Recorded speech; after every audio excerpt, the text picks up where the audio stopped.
Assalamualaikum warahmatullahi wabarakatuh. Kembali saya Kiki Barkia menyapa sahabat semua dalam sharing parenting online, dan kali ini saya akan berbagi sebuah tema yang berjudul mendidik anak menjadi pribadi yang bermanfaat. Tema ini adalah salah satu request dari panitia Kulwa. Sebelum saya menyampaikan materi ini, saya ingin menyampaikan dulu bahwa di dalam rumah tangga kami, eh, anak usia terbesar belum sampai tahapan berusia yang memang betul-betul terjun ke masyarakat untuk mengambil peran dengan manfaat yang lebih besar. Masih tahapan menumbuhkan benih-benih menjadi pribadi yang bermanfaat, meskipun mungkin penerapannya baru ruang lingkup yang lebih kecil.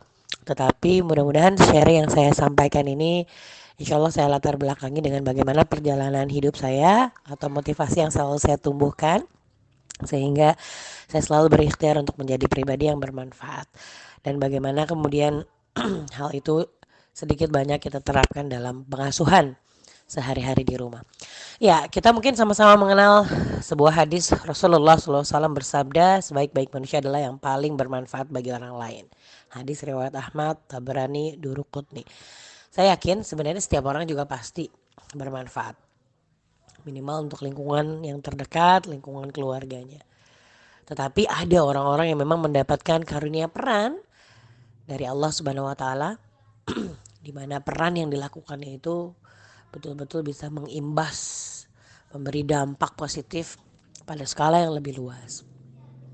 Nah, tentunya kita sangat ingin menjadi pribadi yang seperti itu, atau sangat bercita-cita memiliki anak-anak yang bermanfaat dengan manfaat yang lebih luas. Tapi kalau kita tengok hari ini kondisi kita, peran yang kita jalankan, mungkin kita juga sering mengajak diri merenung. Kenapa terkadang realita itu tidak terlalu sejalan dengan cita-cita kita atau pemahaman kita akan suatu ilmu agama. Banyak ya yang melatar belakangnya. Mengapa hari ini banyak orang yang tidak menemukan di mana fungsi dan peran yang tepat gitu ya untuk bisa menebar kebermanfaatan.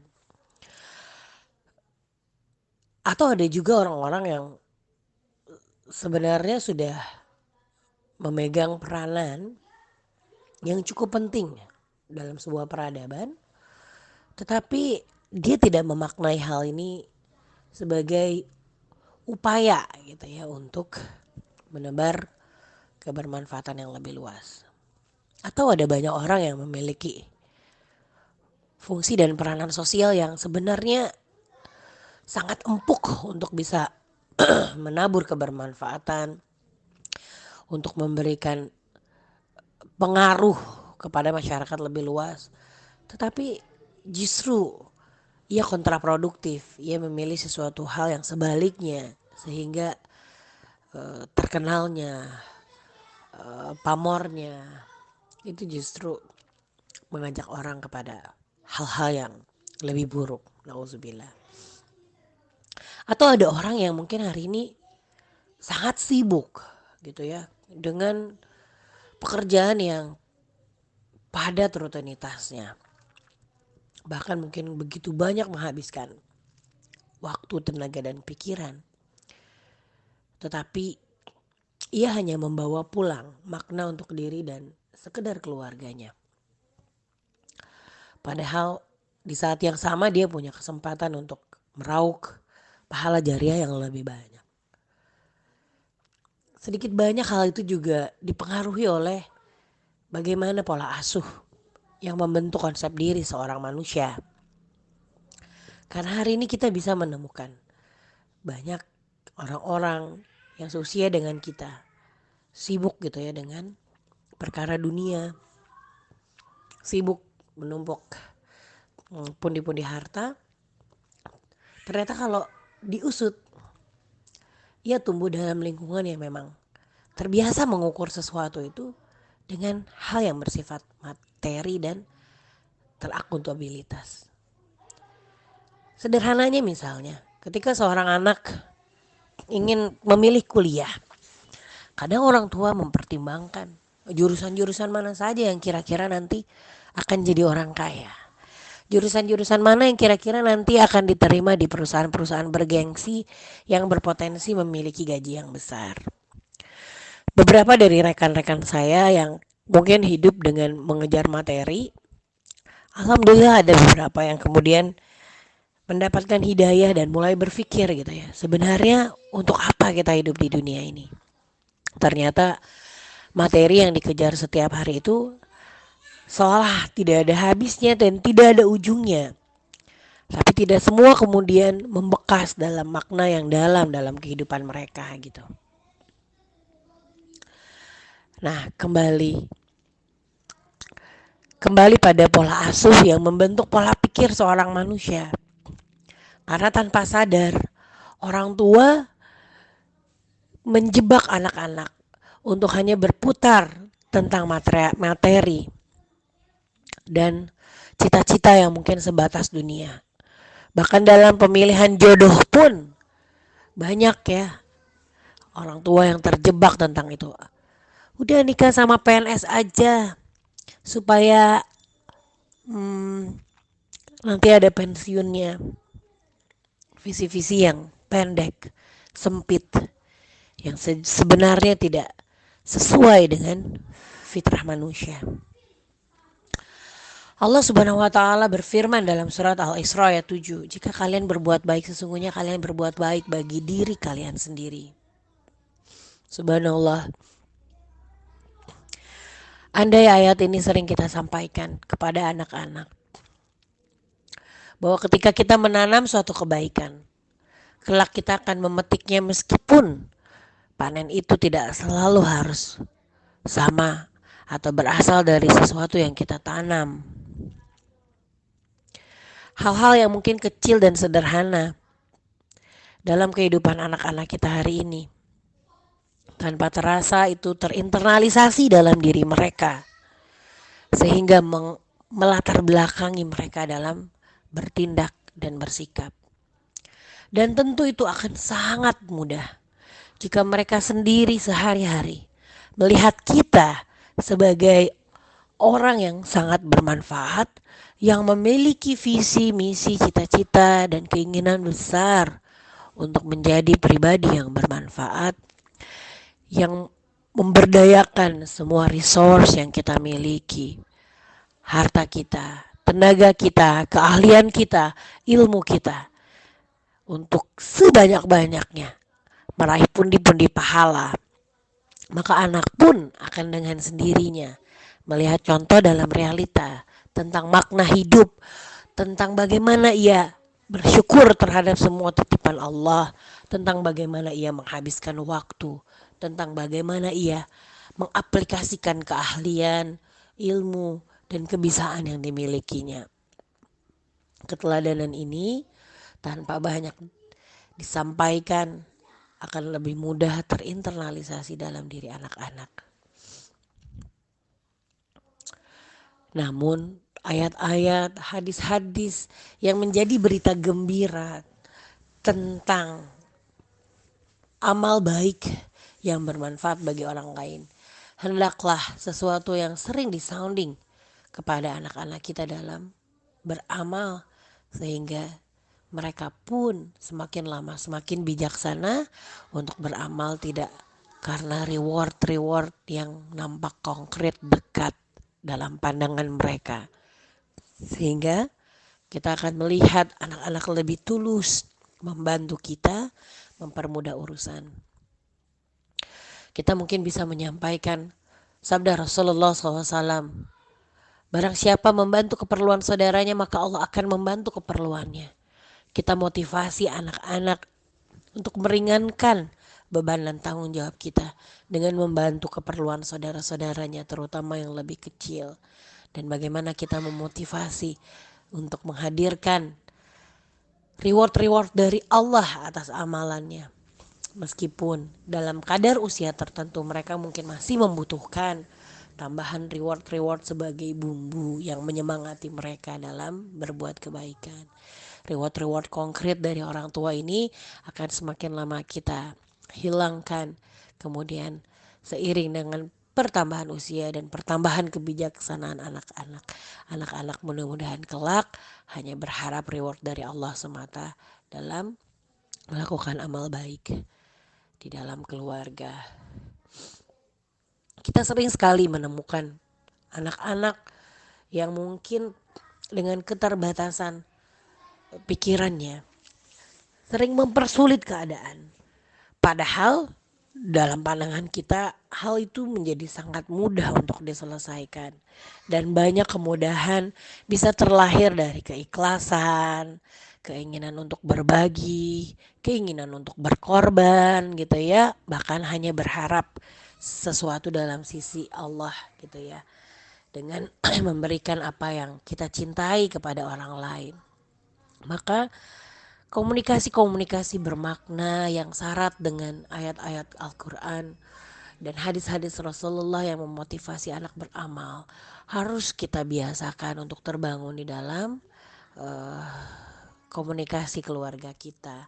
Meskipun mungkin penyampaiannya tidak harus pada saat itu juga karena keterbatasan waktu atau momen yang mungkin tidak pas untuk bisa menasihati panjang-panjang. Tapi kita bisa membawa kisah-kisah atau kejadian yang terjadi dalam keseharian hari itu kita bawa sebelum tidur. Kita bahas bagaimana Allah dan Rasulullah memandang hal ini sehingga anak-anak terbiasa berbuat sesuatu dengan landasan dalil yang benar dan mereka termotivasi melakukan segala sesuatu itu karena apa yang disampaikan oleh Allah dan Rasulullah SAW. Sebagaimana dalam suatu hadis Rasulullah SAW bersabda, barang siapa yang memudahkan kesulitan seorang mukmin dari berbagai kesulitan-kesulitan dunia, Allah akan memudahkan kesulitan-kesulitannya pada hari kiamat. Dan barang siapa yang memudahkan orang yang sedang dalam kesulitan, niscaya Allah akan mudahkan baginya di dunia dan akhirat.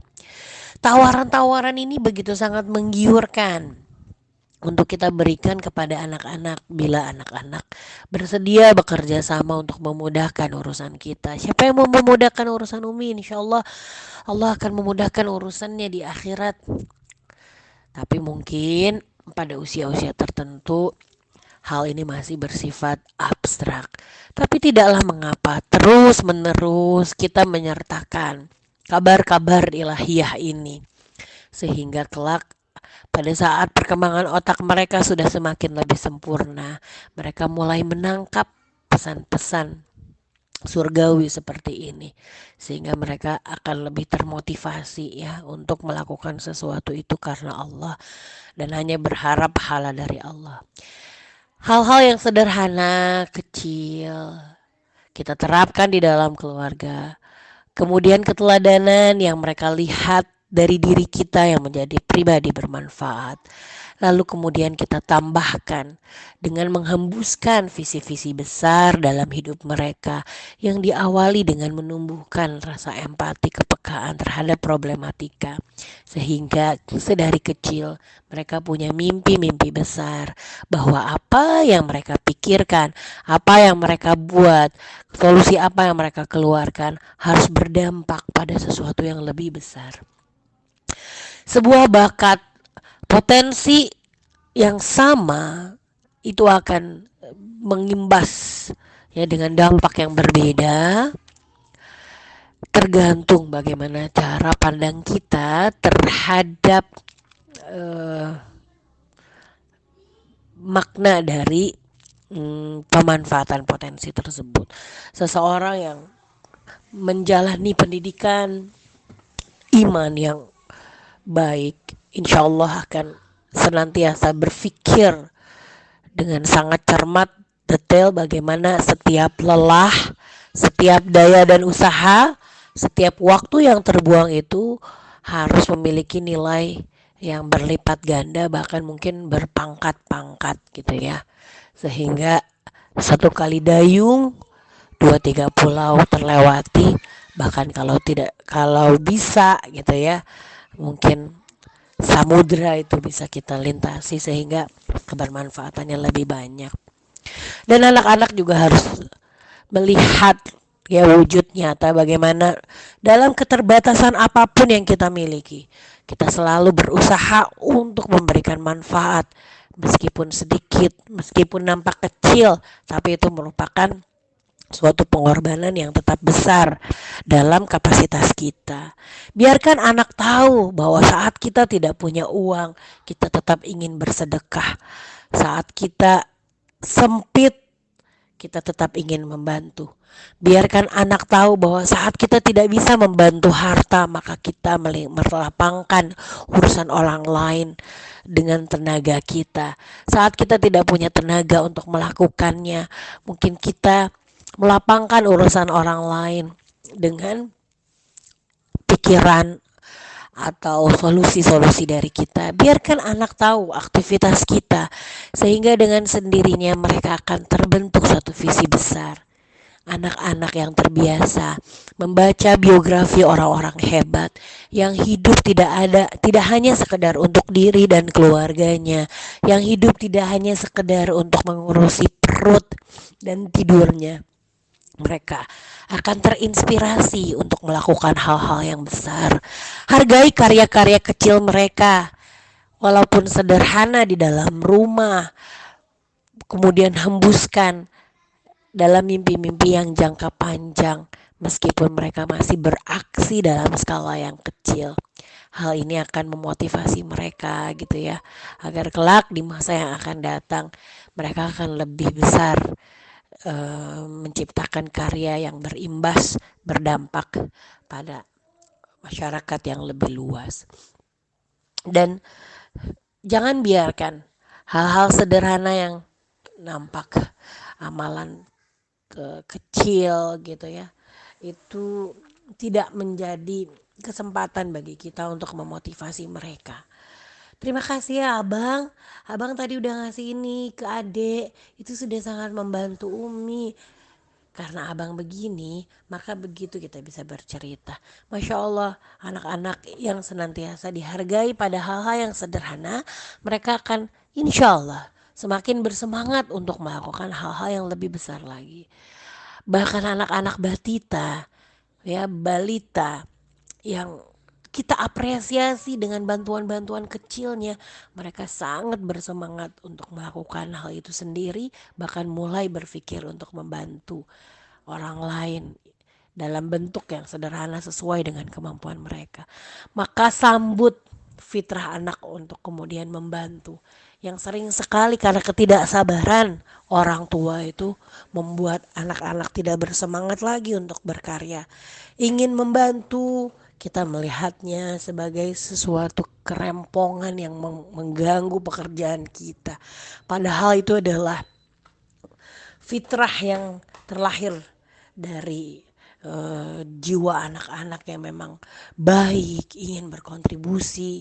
Fitrahnya mereka sebagai makhluk sosial, ingin bahu-membahu. Maka bersabarlah terhadap kerepotan-kerepotan saat menerima bantuan-bantuan kecil dari anak-anak. Buatlah mereka merasa bahwa diri mereka bermakna dan berharga dengan bantuan kecil. Walaupun mungkin seorang anak 3 tahun membantu mengambilkan pampers, atau terkadang ingin ikut dalam kegiatan memasak, berikan ya simulasi-simulasi kecil yang tetap aman dan terjangkau.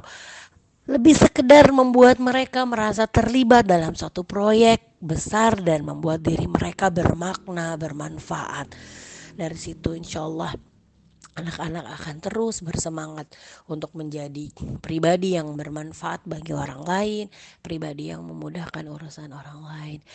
Bermanfaat tidak selalu harus memberi gitu ya, tetapi dengan memberikan kemudahan urusan, atau bersabar dengan sesuatu yang tidak sesuai dari harapan, itu juga bagian dari membantu orang lain. Maka teruslah memotivasi ya, ketika meminta anak-anak bersabar dan berempati dengan keadaan orang tua, sampaikan bahwa itu sangat mengurangi beban orang tua, membantu, meringankan. Jadi terkadang kita tidak banyak meminta bantuan mereka secara fisik, tetapi dengan sabarnya, dengan tidak rewelnya, itu sudah sangat membantu Umi. Sampaikan gitu, nah kalian bisa bersabar, dengan tidak meminta hari ini karena Umi belum bisa mewujud itu sudah sangat meringankan Umi. Jadi hal-hal sederhana seperti itu kita apresiasi sehingga anak mengerti bahwa itu adalah suatu kebaikan gitu ya. Meskipun tidak berwujud nyata sebuah karya atau bantuan yang terlihat secara fisik gitu ya. Nah, jangan lupa juga kita kemudian menyampaikan bahwa eh, orang yang paling dicintai oleh Allah itu adalah orang-orang yang paling bermanfaat gitu ya. Karena Rasulullah pernah ditanya oleh seorang sahabat, "Wahai Rasulullah, siapakah orang yang paling dicintai Allah dan amal apakah yang paling dicintai?" Rasulullah pun menjawab, orang yang paling dicintai Allah adalah orang yang paling bermanfaat untuk manusia, dan amal yang paling dicintai Allah adalah kebahagiaan yang engkau masukkan ke dalam diri seorang muslim, atau engkau menghilangkan suatu kesulitan, atau engkau melunasi hutang, atau engkau menghilangkan kelaparan. Dan sesungguhnya aku berjalan bersama seorang saudaraku untuk suatu kebutuhan lebih aku sukai daripada aku beriktikaf di masjid ini, yaitu Masjid Madinah selama 1 bulan. Jadi Bapak Ibu, saat kita mengaplikasikan hadis ini dalam kehidupan kita, sampaikan, ceritakan kepada anak-anak untuk menjadi inspirasi, bukan menjadi ria, insya Allah, tapi menjadi bagian dari pendidikan. Misal kita melihat khodimat atau ART kita memiliki seorang anak, lalu mungkin anak itu tidak pernah merasakan kelezatan es krim atau coklat. Kita coba merangsang anak kita, sepertinya anak baby belum pernah ngerasain coklat. Ya Mi, kita kasih aja Mi, ini Mi gitu. Mi 2 aja Mi, Masya Allah. Kadang anak-anak itu menyambut dengan ketulusan yang lebih lebih besar daripada yang kita bayangkan, karena fitrah mereka yang suci ya. Dan buat mereka paham bahwa memberikan kebahagiaan-kebahagiaan kecil seperti itu saja, itu sudah bernilai sangat besar di mata Allah gitu ya. Ya, kebahagiaan yang sederhana yang mungkin buat kita itu adalah hal-hal biasa. Ibu bisa memberikan es krim dengan harga Rp5.000, tapi es krim itu menjadi sangat istimewa mungkin bagi anak-anak khodimat kita gitu ya. Atau mungkin ada seseorang yang berhutang kepada kita, kemudian kita memberikan penangguhan. Ceritakan kepada anak kita, "Nak, tahu nggak nak, Om itu begini, kita eh, nggak bisa membantu dia, tapi kita bisa meringankan dengan menangguhkan pembayaran hutang." Sampaikan sehingga anak kemudian belajar kedermawanan dari kita, belajar bagaimana kita berusaha misalnya membantu menghilangkan kelaparan kerabat-kerabat kita, apalagi di tengah kondisi corona ini banyak orang-orang yang kemudian kehilangan maisha. Kita mungkin bukan dokter yang bisa di garda depan untuk berjihad, kita juga bukan pemerintah yang bisa mengatur dengan kebijakan-kebijakan yang saat ini sangat begitu sangat genting dan berdampak ya. Semua kebijakan apapun sangat berdampak sedikit atau banyak. Nah, kita tidak pada ranah-ranah jihad itu, tapi biarlah anak-anak kita tahu bahwa dalam keterbatasan kita berada di dalam rumah, kita pun ingin tetap menghilangkan kesulitan orang lain, dan kita berharap kelak Allah yang akan menghilangkan kesulitan kita. Kita sudah berikhtiar dengan segala macam disinfektan, dengan segala macam hand sanitizer, dengan segala macam upaya untuk menjaga kebersihan. Tangan kita cuci, rumah kita bersihkan. Apakah kita mampu menjamin kuman-kuman, virus-virus yang kecil, yang sangat kecil itu betul-betul bebas dari rumah tangga kita, dari kehidupan kita, dari lingkungan kita? Tidak. Maka kita sempurnakan ikhtiar kita dengan sedekah-sedekah terbaik kita, dengan meringankan beban orang lain, sehingga Allah itu akan menjaga diri dan keluarga kita. Dan hal-hal seperti itu sampaikan kepada anak, libatkan anak untuk memberi ya dan berbagi, sehingga mereka merasa betul bahwa ternyata hidup itu akan lebih bermakna ketika kita bermanfaat bagi orang lain ya.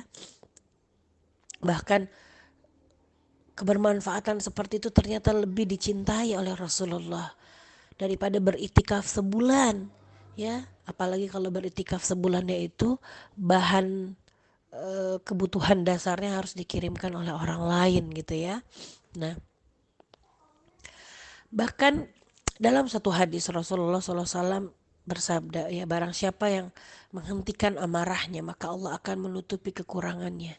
Barang siapa menahan amarahnya padahal dirinya sanggup untuk melakukannya maka Allah akan memenuhi hatinya dengan harapan pada hari kiamat. Barang siapa yang berjalan bersama saudaranya untuk menunaikan suatu keperluan sehingga tertunaikan keperluan itu maka Allah akan meneguhkan kakinya pada hari tidak bergemingnya kaki-kaki di hari perhitungan. Masya Allah, anak-anak perlu kita kabarkan ya dengan kabar-kabar gembira seperti ini, bahwa Masya Allah ketika kita menahan amarah saja ada banyak kebaikan. Dan terkadang menahan amarah itu memberikan kebermanfaatan yang sangat besar dalam kehidupan. Mereka perlu banyak keteladanan, belajar dari sikap-sikap keseharian. Bagaimana kita pun terjun untuk membantu menunaikan keperluan hamba yang lain.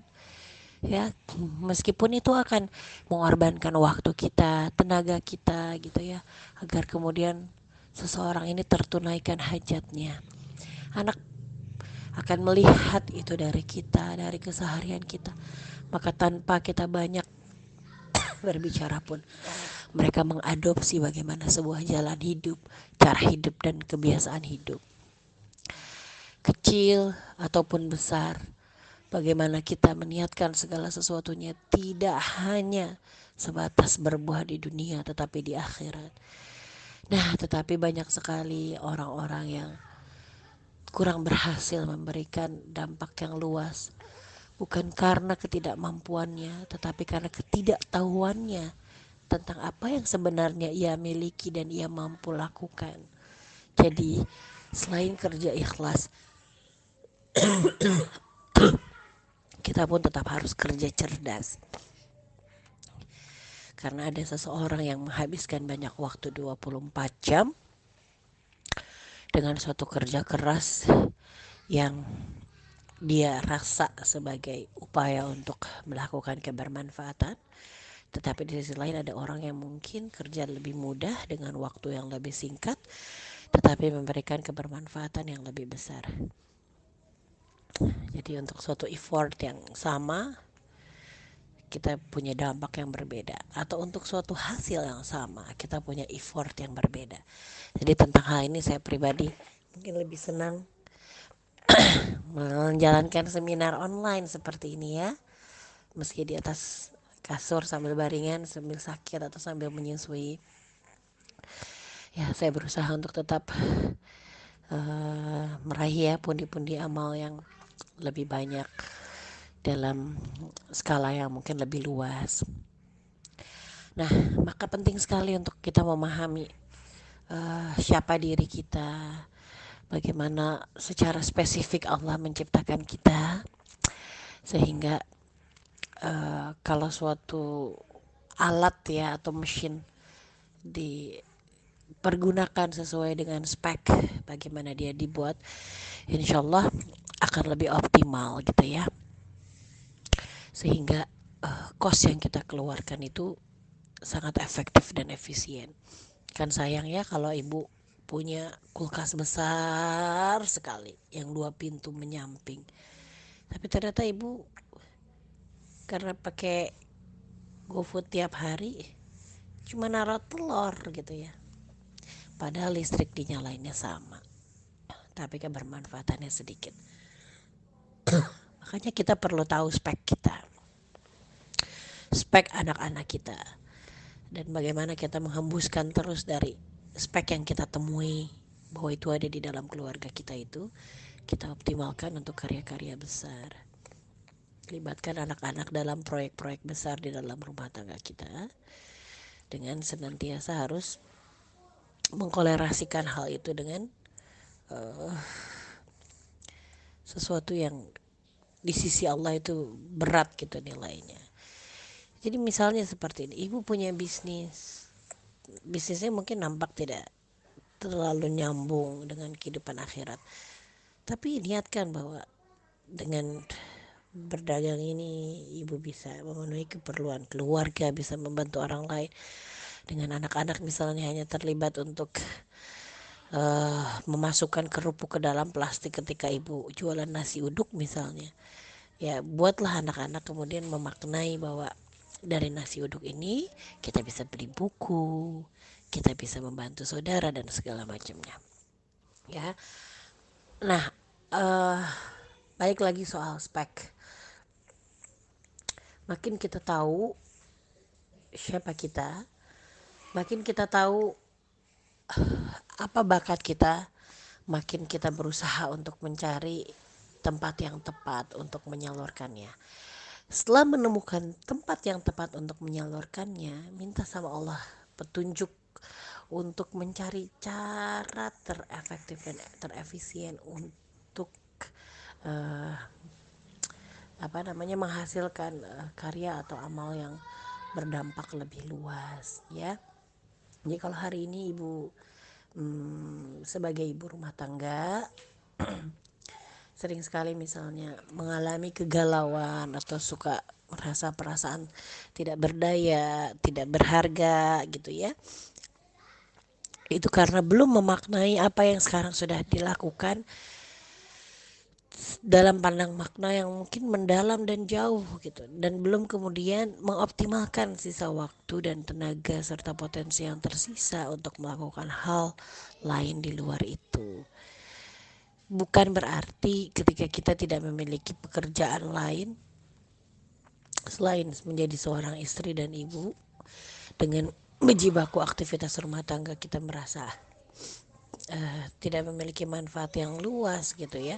Tergantung bagaimana kita memaknainya. Bisa jadi kemudian ketulusan, kesabaran dan waktu serta tenaga yang ibu berikan itu ternyata menjadi bahan bakar untuk suami dan anak-anak berkarya pada sesuatu yang lebih luas gitu ya.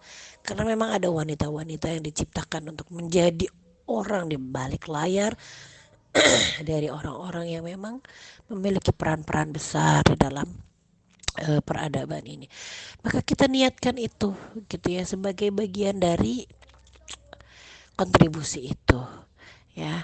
Jadi kalau ibu masih merasa hal-hal yang berulang ini nampak biasa, berarti mungkin belum terlalu memaknai secara dalam bahwa itu adalah suatu investasi yang sangat besar di masa yang akan datang.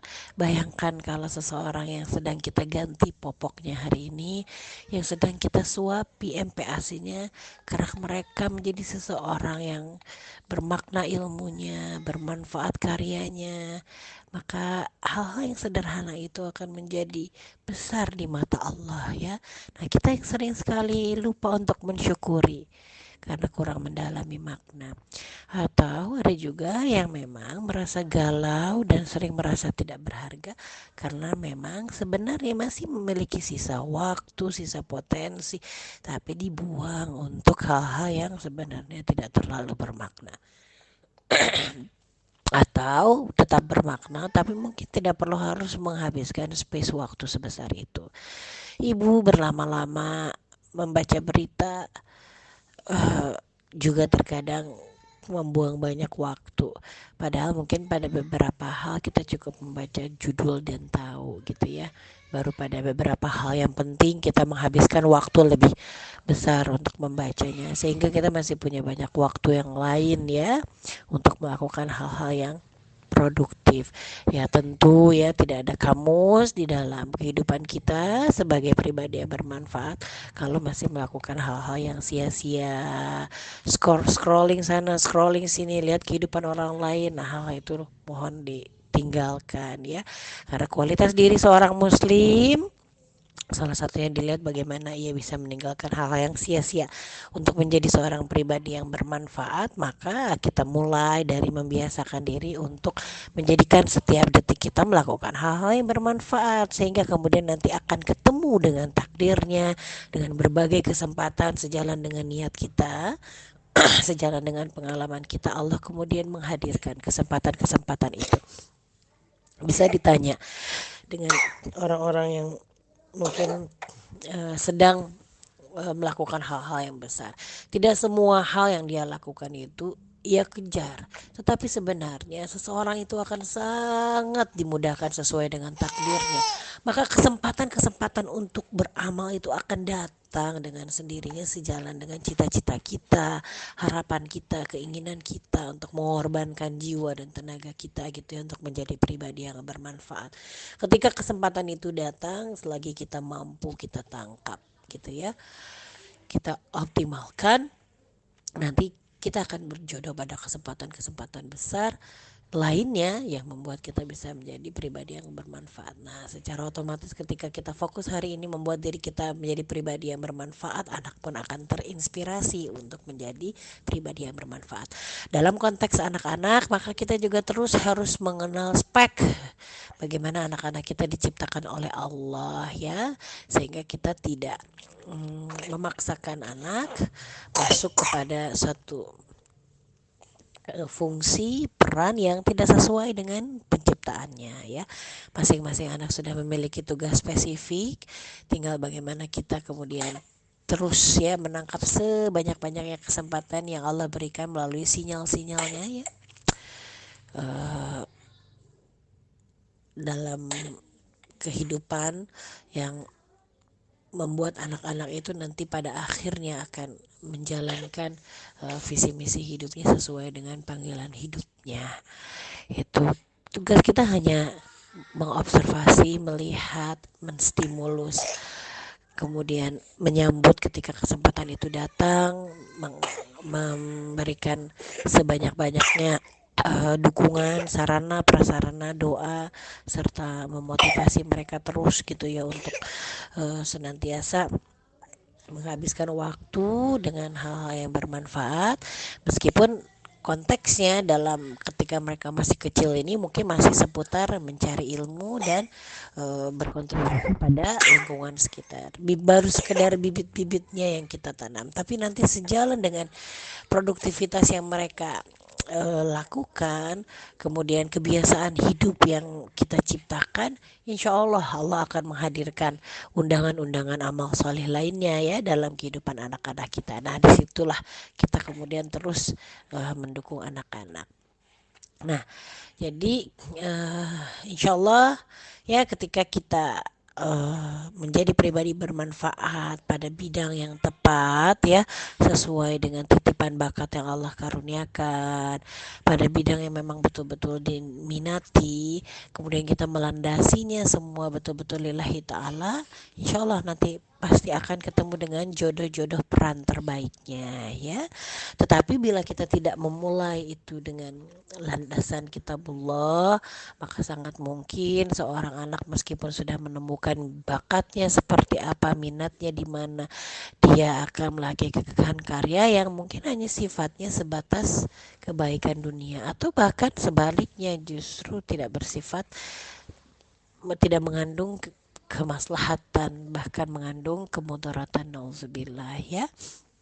Nah, eh, setelah hari ini misalnya kita menjalankan beberapa peran, yuk ayo mari kita petakan kira-kira peran yang saat ini kita lakukan perlu kita poles ya dengan upaya apa lagi agar kebermanfaatannya lebih luas. Misalnya kalau saya mengambil peran misalnya di dalam pendidikan, saya harus mencari cara-cara terefektif dan efisien dengan suatu effort yang kecil tapi memberikan dampak pendidikan yang lebih besar. Ibu yang di dunia bisnis, ibu yang di dunia kuliner, ibu di dunia apa saja silahkan dicari ya supaya kita melahirkan suatu warisan yang memang tidak hanya selesai sampai dengan selesainya usia kita. Bahkan kalau bisa mimpi-mimpi itu kita inspirasikan kepada anak-anak kita sehingga anak-anak kita menyambut dan meneruskannya pada bentuk-bentuk yang mungkin lebih baik gitu ya. Nah, alangkah lebih baik kalau kebermanfaatan yang kita berikan di dalam sebuah peradaban itu menjadi kolaborasi yang kita harmonikan dengan seluruh anggota keluarga, sehingga sebagai sebuah keluarga kita meninggalkan sesuatu yang bermakna gitu ya, di dalam kehidupan, meskipun masing-masing dengan rezeki, dampak yang memang Allah sesuaikan porsinya. Yang terpenting adalah do the best ya dalam kapasitas yang kita bisa punya. Kita berdayakan semua yang kita miliki, kita ajak anak-anak berkolaborasi dengan minat dan bakatnya masing-masing. Kalau kita punya bisnis, mungkin bagaimana sumber daya yang kita miliki ini kita ajak untuk mengembangkan bisnis-bisnis kita, dan kita tujukan gitu ya hasil dari bisnis kita itu pada sesuatu yang memang produktif, memberi manfaat bagi umat. Insya Allah simple sebenarnya. Untuk mendidik anak-anak menjadi pribadi yang bermanfaat, cukup dengan hari ini yang kita lakukan, terus kita tingkatkan kebermanfaatannya. Anak-anak diberi inspirasi terus untuk menjadi pribadi yang bermanfaat. Ya, temukan siapa anak-anak kita, apa minat bakat mereka, biasakan sedari kecil mereka berkontribusi pada lingkungan terdekat, dan biarkan hal-hal yang sederhana itu mereka maknai sebagai amalan-amalan soleh ya. Apalagi di tengah wabah COVID-19 ini, sebenarnya manusia dipaksa untuk kembali pada fitrah, melakukan hal-hal yang mungkin sangat mendasar di dalam satu kehidupan. Kita ngumpul semua di dalam rumah, ya, kita tidak sekolah, kita tidak pergi ke uh, kantor, kita sering terjebak pada kesibukan dan rutinitas yang kita lakukan seolah-olah itu adalah amalan-amalan besar. Sekarang kita dibuat zero, dibuat netral. Yuk kita pilih 24 jam di dalam rumah ini. Kita kumpulkan pundi-pundi amal seperti apa yang bisa bermakna ya, baik untuk diri, keluarga, dan tetap memberikan dampak yang lebih besar kebermanfaatannya bagi masyarakat. Jadi sebenarnya hidup kita itu simpel kan, hanya dari satu detik ke detik yang lain, dari menit ke menit yang lain, dari satu jam ke jam yang lain. Kita kumpulkan terus pahala dengan cara memberikan amalan yang bermakna dan bermanfaat. Bedanya ada orang yang melakukan itu secara sporadis, ada kemudian orang yang melakukan itu secara terstruktur dan akhirnya kemudian bertingkat, menggundung dan nampak terlihat, bahkan bisa berlipat ganda efeknya, bahkan bisa melakukan domino efek yang menyebabkan kita mendapatkan kebaikan yang mungkin terus-menerus mengalir. Jadi bagi Anda yang hari ini belum menemukan bagaimana menghasilkan sebuah karya yang bermanfaat yang menimbulkan efek domino kebaikan, silakan terus saja secara sporadis beramal soleh bersama anak-anak. Nanti pada masanya Allah juga akan memberikan jodoh, ketemu dengan kesempatan itu yang terkadang ya kita perlu berkali-kali ya gagal untuk mengembangkan misalnya, tapi kan tetap bernilai. Kita merintis ini itu baik tapi tidak berkembang, rintisan yang kita nilai kebaikan itu tetap ternilai, tapi dari si rintisan itu kita berjodoh pada rintisan lain. Seseorang yang terus menerus berusaha untuk merintis kebaikan, itulah yang kemudian insya Allah Allah juga nilai gitu ya, untuk layak mendapatkan kesempatan-kesempatan yang lebih besar, karena ia selalu menyambut kesempatan-kesempatan kecil yang ada di hadapannya, sehingga dari latihan-latihan itu Allah berkenan untuk memberikan kesempatan yang lebih besar, sehingga kemudian kebaikan itu tidak lagi sporadis tapi betul-betul meningkat, terstruktur, berstrategi, dan pada akhirnya muncul, mencuat, keluar, dan terasa benar manfaatnya. Ya begitu juga anak-anak kita, insya Allah nanti akan ada masanya ketika mereka sudah menemukan diri mereka, siapa ingin berkontribusi seperti apa di dalam dunia ini. Selanjutnya tinggal menyambut kurikulum-kurikulum Allah melalui kesempatan-kesempatan yang Allah berikan ya. Nah, sekarang bagaimana secara teknisnya ya kita menggiring anak-anak menjadi pribadi yang bermanfaat ya. Jadi sekali lagi saya tegaskan bahwa seorang pemuda ini memiliki kegemaran dan kebiasaan yang produktif ini memang sangat ditentukan oleh konsep diri yang mereka miliki ya. Sedalam apa ia memiliki tujuan hidup dan cita-cita hidup, sedalam apa ia mengenal diri dan seberapa banyak kesempatan yang mereka dapatkan untuk memperkaya wawasan dan pengalaman dalam hidupnya. Nah, sedikit sharing apa yang mungkin diikhtiarkan di dalam keluarga kami ya. Yang pertama adalah kami berusaha membantu anak untuk mendapatkan informasi yang benar dan penting untuk bekal hidupnya sedari dini gitu ya. Bahkan hal ini diterapkan dalam pelajaran bahasa ya dalam sekolah rumah kami. Jadi skill berbahasa anak-anak, misalnya skill bahasa Inggris, bahasa Indonesia itu dilatih dan diuji pada kontekstual bacaan yang memang langsung bermanfaat bagi kehidupan dunia dan akhirat mereka gitu ya. Eh, Bahkan ketika anak-anak misalnya belajar membaca ya dalam tulisan yang mungkin sederhana, kita langsung ya mengaplikasikan pada kalimat-kalimat yang mungkin memperkuat pemahaman agama dan menambah wawasan mereka.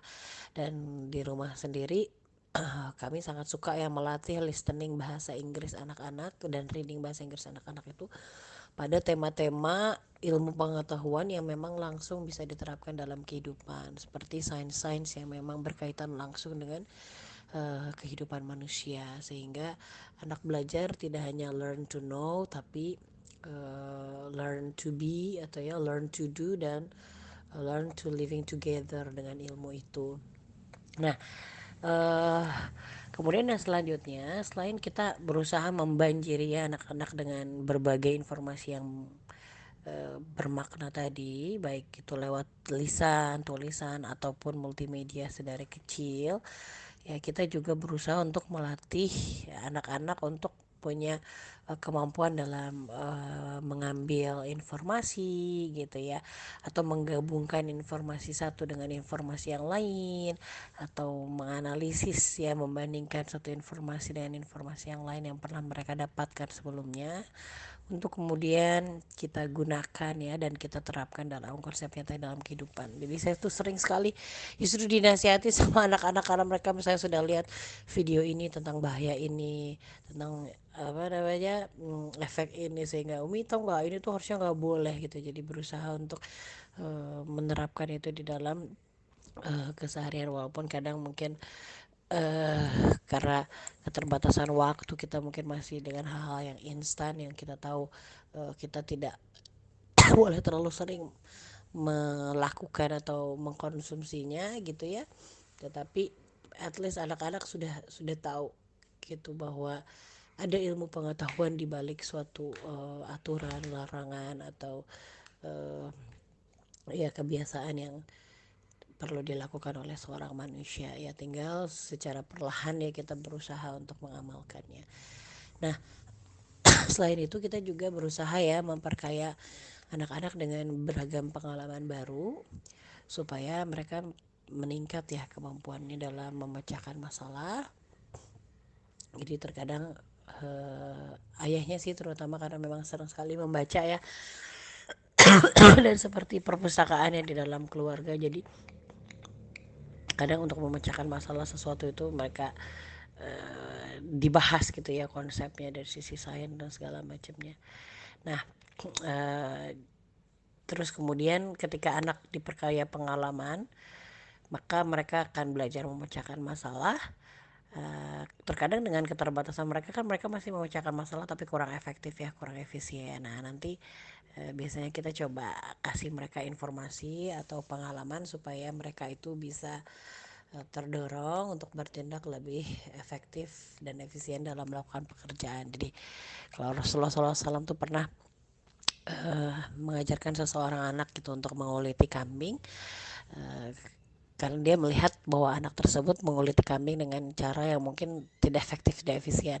Rasulullah nggak banyak bicara, Rasulullah langsung kasih tahu gimana cara contohnya. Nah biasanya kalau di dalam rumah tangga saya itu ayahnya memang terbiasa untuk memplanning, mendesain sesuatu atau mencari cara supaya kerja itu efektif dan efisien. Saya sendiri yang kadang kurang sabar gitu untuk melihat suami saya mengulik dulu sesuatu untuk kemudian ternyata alat itu bekerja atau program itu bekerja atau cara itu bekerja untuk mempermudah pekerjaan kita di masa yang akan datang. Nah, anak-anak itu juga terbiasa gitu ya, kita latih. Nah gini nih nak, coba deh sini dikasih tahu sama bapak gitu. Oh jadi sehingga mereka belajar bahwa ternyata ada cara yang lebih efektif dan efisien untuk menyelesaikan masalah ini. Nah kemudian ya kita juga berusaha ya untuk memberikan kesempatan anak-anak untuk mencoba, tapi juga kemudian akhirnya mendorong mereka untuk senantiasa berpikir sebelum bertindak dan memperbaiki cara mereka dalam bertindak. Jadi kalau misalnya ternyata mereka punya masalah terus mereka kerjakan tapi dengan cara yang membutuhkan waktu yang lebih banyak atau effort yang lebih lama, kita kasih dulu kesempatan, tapi kemudian setelah itu ya ayahnya biasanya mencoba mengajarkan gitu bagaimana kita perlu mendesain atau berpikir atau merencanakan terlebih dahulu lebih matang supaya pada saat bertindak ini kita bisa lebih efektif.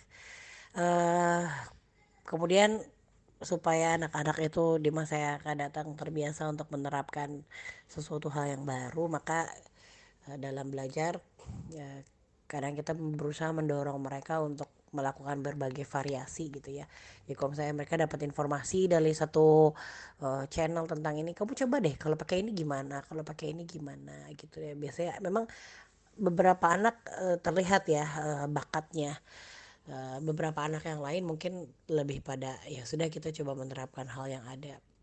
Tapi secara umum coba kita rangsang gitu ya untuk anak-anak terbiasa untuk menerapkan sesuatu pada konteks yang lebih variatif sehingga mereka terdorong untuk menciptakan hal yang baru gitu ya.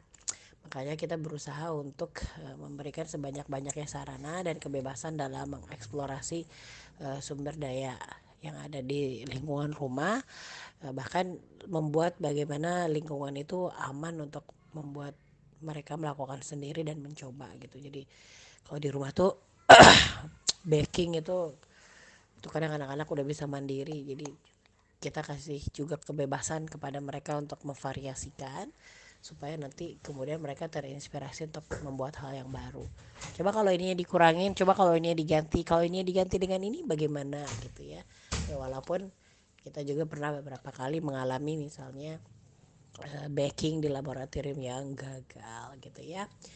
Nah dalam melihat dalam mengawasi atau mendampingi anak-anak ini beraktivitas, sebenarnya ketika sudah besar kita lebih sering menjadi fasilitator ya untuk mendukung mereka merealisasikan ide-ide mereka, atau misalnya mengkristalkan ide mereka. Mereka punya ide apa, kemudian kita sedikit perbaiki, kita poles supaya ide itu lebih memungkinkan untuk diterapkan gitu ya. Kalau misalnya ternyata ide mereka masih oke, masih mungkin untuk direalisasikan, biasanya kita menempatkan diri untuk menjadi kaki tangan anak-anak saja gitu ya pada beberapa bagian pekerjaan yang kira-kira di luar kemampuan mereka. Terus selebihnya kita hanya mengawasi keberjalanan karena memang eh, pada beberapa hal ya masih bahaya ya. Saya pribadi misalnya pernah mengalami anak celaka ketika dia bereksplorasi di dapur gitu ya. Tapi alhamdulillah so far dia tidak sampai dengan trauma. Dia mencoba memberikan alternatif, kemudian saya iyahkan itu boleh, tetapi hati-hati. Tapi ternyata memang terjadi gitu ya kecelakaan itu. Tapi alhamdulillah masih bisa teratasi. Itu bagian dari perjalanan mereka merasakan pengalaman untuk menjadi pribadi yang bermanfaat. Itu terkadang memang ya, membutuhkan kerja keras yang mungkin mengorbankan apa yang kita miliki ya, termasuk uh, ya kesehatan dan segala macamnya. Kemudian kita juga biasa uh, menginvestasikan ya banyak menginvestasikan beberapa hal yang kira-kira bisa menjadi sarana ya bagi mereka untuk mengaktualisasikan diri dalam kegiatan yang memang bermanfaat. Jadi kalau kita menuntut anak ayo bermanfaat produktif, tapi kita sendiri tidak memberikan waktu dan sarana prasarana, ya mungkin anak-anak akan bingung gitu, sehingga ujung-ujungnya mereka melakukan hal-hal yang nonsens lagi gitu ya.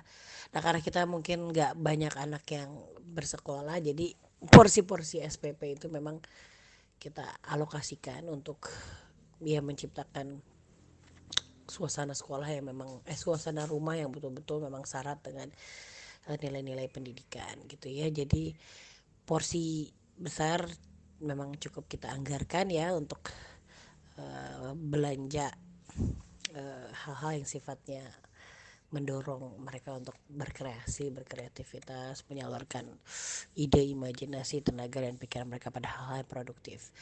Dan kita sering sekali ya membangun diskusi yang bermakna, yang berbobot saat mengisi kebersamaan dengan mereka, biasanya dengan melemparkan berbagai pernyataan dan pertanyaan yang merangsang anak-anak ini untuk mencari tahu atau memberi solusi atau menciptakan hal yang baru atau memberikan saran, solusi ya dalam segala keterbatasan mereka sebagai seorang anak-anak. Tapi kita berharap kelak mereka mungkin terbiasa ya untuk bisa mencari tahu atau melahirkan ilmu pengetahuan baru yang bisa menambah ya atau memperkaya hasanah ilmu pengetahuan yang ada hari ini. Nah, diskusi juga sering kami bangun untuk mengasah kepekaan sosial mereka supaya mereka memiliki kepedulian terhadap lingkungan dan problematika umat ya. Jadi kita dorong mereka untuk kelak di kemudian hari nanti bisa menerapkan semua yang kita miliki dan ilmu yang kita tahu itu untuk menjawab persoalan-persoalan umat gitu ya.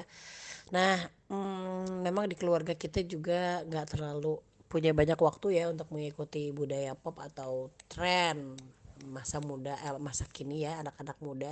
Bahkan kita juga mungkin nggak terlalu hafal tentang apa boys band yang mungkin sedang berkembang atau drama-drama Korea yang mungkin sedang terkenal, karena kita berusaha menghabiskan banyak waktu untuk sesuatu yang memang lebih berkaitan dengan potensi minat dan bakat anak-anak ya, dengan cara menemani mereka, menyediakan waktu serta menyiapkan sarana prasarana yang memang menunjang bagi pengembangannya. Jadi kita sangat berharap lewat kegiatan positif ini anak-anak jadi terhindar ya dari hal-hal yang sia-sia, apalagi bermaksiat kepada Allah gitu ya.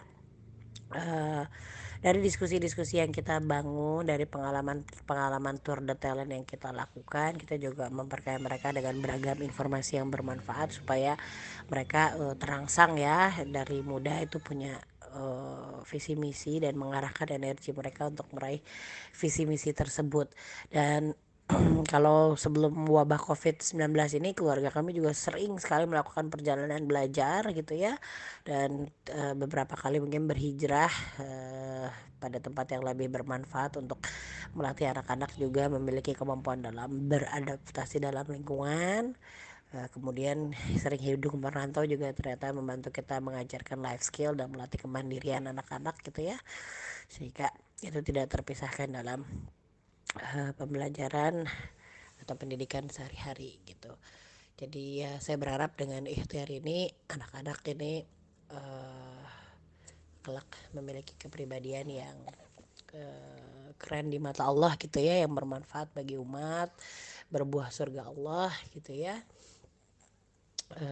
Karena mereka telah membangun konsep diri keren di dalam pandangan mereka, itu sesuatu yang memang Allah cintai gitu ya, bukan hanya sekedar pengakuan manusia. Mungkin demikian yang bisa saya sampaikan. Yang benar datangnya dari Allah, yang salah datangnya dari saya sendiri. Mohon maaf kalau kurang optimal karena saya sedang dalam kondisi kurang sehat juga.